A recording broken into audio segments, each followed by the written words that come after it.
Hey everyone, welcome back to the channel. Maxnut Studios have sent along another piece to review, and this is Killmonger, the 1/6 scale statue by Maxnut Studio. And there is the box there. It's quite nice. That'll fit in nicely with your Hot Toys collection if you have the Black Panther and all the other characters. They made quite a few from the first, the solo movie.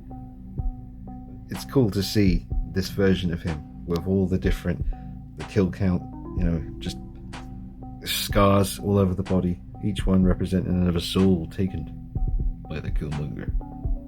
An epic pose. This is the kind of thing you wouldn't really usually be able to do with a Hot Toys 1/6 scale figure unless it, was a jointed body, but that would be quite unsightly. But this is more of an action, getting ready to fight pose that you're obviously going to leave him in full time because it is a statue. But as far as I'm aware, there's no figure of this version of Killmonger, obviously because of this body and the way it looks. It'd be very difficult to, it wouldn't be difficult to do, it's just a sculpt, but there isn't one, basically. Who knows what the future holds with that, but for now you've got this option by Maxnut. Nice base as well. So it was about 1, 2, 3, 4 pieces all in all. So you had the base, and then his body, his legs, his feet, all one piece just pegs into the base itself. Both his weapons are actually metal, so that was a nice little treat to discover that. Oh, and this neck piece with the big teeth, that was a separate piece that just goes over his head and onto his shoulders there, and then the head separates.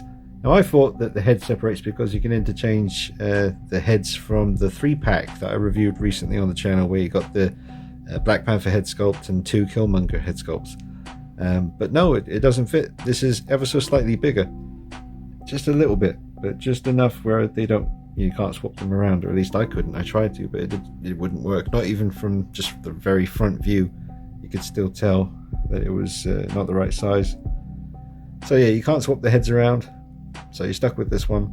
I was hoping you could, because I was looking forward to putting the more aggressive head sculpt of Killmonger with the teeth showing with this pose, but yeah, you can't do that. But it's a really good pose, and it's definitely something that looks good rotating here on the rotating base. And it's really nice with the sculpt of the body, the nature of how it looks with the shadows falling on each one of his little scars. I'll get in closer now so you can see that actually. There we go. But yeah, very, very detailed piece. But definitely was surprised by the addition of the real metal weapons. That was very cool. Nice touch.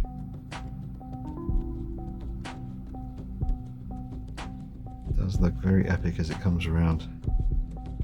I do like the detail on this base. Really nice paintwork on the rocks. And some nice weathering on his boots. Some pretty cool paintwork there. And we'll just check out the textures on the pants on his legs. Really good sculpt.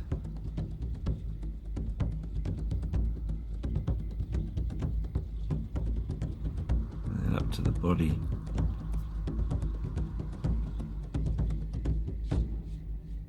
Just get the weathering on that blade. That's very nicely done.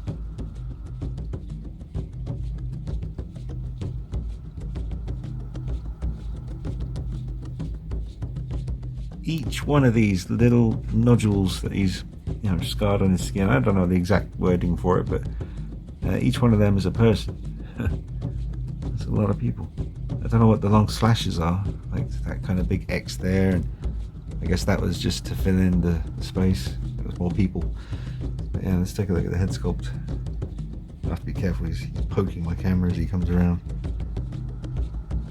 Sorry, I just had to take the spear out of his hand because I can't get close to his head to film him, but as I was doing that, I could feel how cold this is. It's really definitely metal. That's the real deal. So, careful. It's sharp as well. Watch out for that. Nice work. Very nice.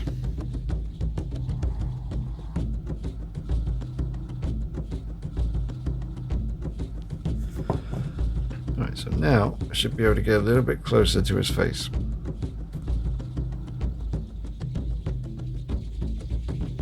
Really good work on the hair. This is very similar to one of the sculpts you got in the 3-pack of head sculpts for the 1/6 scale figures, and I kind of wish it was a more aggressive look with the teeth showing, because there is something a bit baby face about this one, particularly from the front like this, but once you get to about that angle, I really love the way that looks.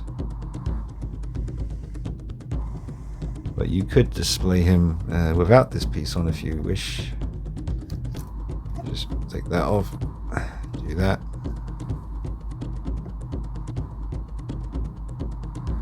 So that works out nicely too.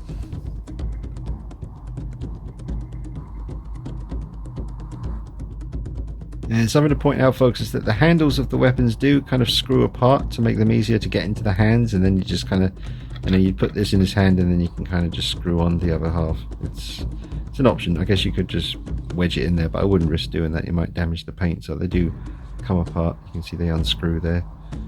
Same thing with this one over here, I believe. It's pretty nifty. Alright everyone, that's pretty much it. It's a statue, so I can't really pose it too much, but I'm very impressed with it. I think the sculpt is excellent, very good likeness, great paint job, and a pretty cool pose and a very nice base. Nicely presented in the box too. That was very nicely designed. So thank you to Maxnut Studios for getting in touch again and giving me a chance to review a piece like this. Very, very cool, especially as he comes around just at that angle there. But check out some pictures and some clips on Instagram. I'll be putting them up soon. Taking some pictures while I'm filming this review for you, and I'll put them up on there. But yeah, I'd recommend it if you're a Black Panther fan. This is a very cool look for Killmonger, and it would look great on display with Black Panther. So thanks for watching. I'll see you soon. Take it easy. Bye bye.